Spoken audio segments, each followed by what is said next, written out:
ही आहे माझ्या सासरची खंडोबाची यात्रा. तसं तर लवकरच यात्रा ही असते. तर आज लंगर आहे 3 दिवसाची असते. अगोदर काही कार्यक्रम वगैरे होतात आणि आज लंगर झाला की मग शेवटच असतो आणि लंगर सकाळी लवकरच असतो. पहिला अगोदर म्हणजे 7:30-8 ला होता. पण आता थंडी वगैरे जास्त असते आणि बऱ्याच जणांना लवकर येता येत नाही. त्यामुळे आता थोडासा लेट ठेवला होता आणि नंतर मग आम्ही बसलो. आम्ही थोडंसं लवकरच आलतो. लवकर आलतो तरी पण गावातली लोकं कसं थोडंसं लवकर येऊन बसतात. त्यामुळे आम्हाला जरा महागच जागा भेटली होती बसायला. मुरळ्या नाचून झाल्या.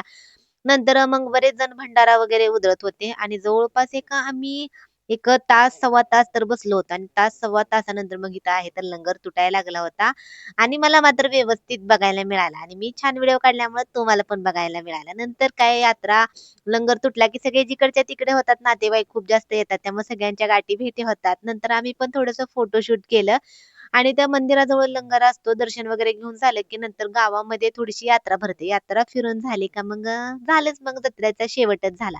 चला तर तुम्हाला आजचा मिनी ब्लॉग कसा वाटला ते नक्की सांगा. बाय.